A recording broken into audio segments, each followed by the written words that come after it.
Aujourd'hui, vidéo un peu spéciale avec Charlène car on va vous présenter deux auteurs que nous avons la chance et l'honneur de recevoir pour notre week-end littéraire prévu les 14 et 15 juin.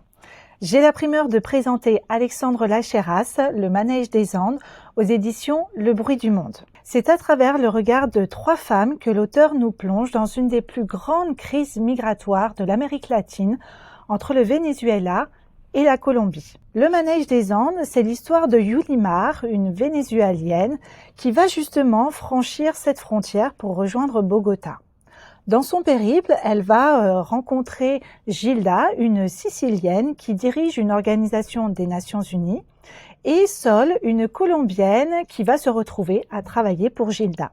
Cette fresque sociale sera aussi entrecoupée par des passages de Simón Bolívar, considéré comme le libérateur de l'Amérique latine, avec le spectre de la révolution bolivarienne qui va planer pendant toute la lecture du roman.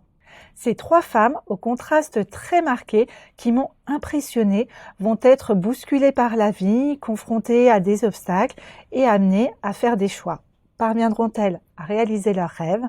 Vous le découvrirez avec ce premier roman, plutôt dense, saupoudré d'une petite touche de surnaturel qui saura à coup sûr trouver ses lecteurs. Moi, j'ai lu Le Rêve du Jaguar de Miguel Bonnefoy. La première phrase du roman annonce d'emblée que nous allons plonger dans une histoire hors du commun. Au 3e jour de sa vie, Antonio Borras Romero fut abandonné sur les marches d'une église dans une rue qui aujourd'hui porte son nom.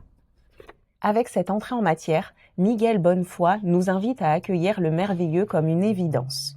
On entre dans un univers où l'extraordinaire se glisse dans les interstices du quotidien, où les destins sont aussi grandioses que les paysages sud-américains qui les portent. On y suit les Borras Romero. Il y a Antonio, le point de départ de la saga familiale, personnage à la fois mythique et profondément humain, qui traversera les siècles, porté par des vents contraires, l'amour, la révolution, les trahisons, les croyances. Sa femme, Ana Maria, qui deviendra la première femme médecin de la région. Leur fille, Venezuela, qui porte le nom de son pays, symbolisant l'attachement à ses racines, mais qui rêve de l'Europe et plus particulièrement de Paris. Et Cristobal, le fils de Venezuela, écrivain en devenir, qui reviendra au Venezuela pour explorer et comprendre l'histoire de sa famille. J'ai été profondément touchée par ce roman. Le talent de conteur de Miguel Bonnefoy est remarquable. Il nous entraîne dans une histoire foisonnante sans jamais nous perdre, avec une écriture aussi élégante que généreuse. Une lecture dont je ressors éblouie et un peu rêveuse. Vous l'aurez compris, l'Amérique latine sera à l'honneur de notre week-end littéraire. Et donc, n'oubliez pas, le samedi 14 juin, 17h30, rendez-vous avec Alexandre Lacheyras aux Eucalyptus sur la plage de Gigaro. Et le dimanche 15 juin, au Forum Constantin, venez découvrir Miguel Bonnefoy.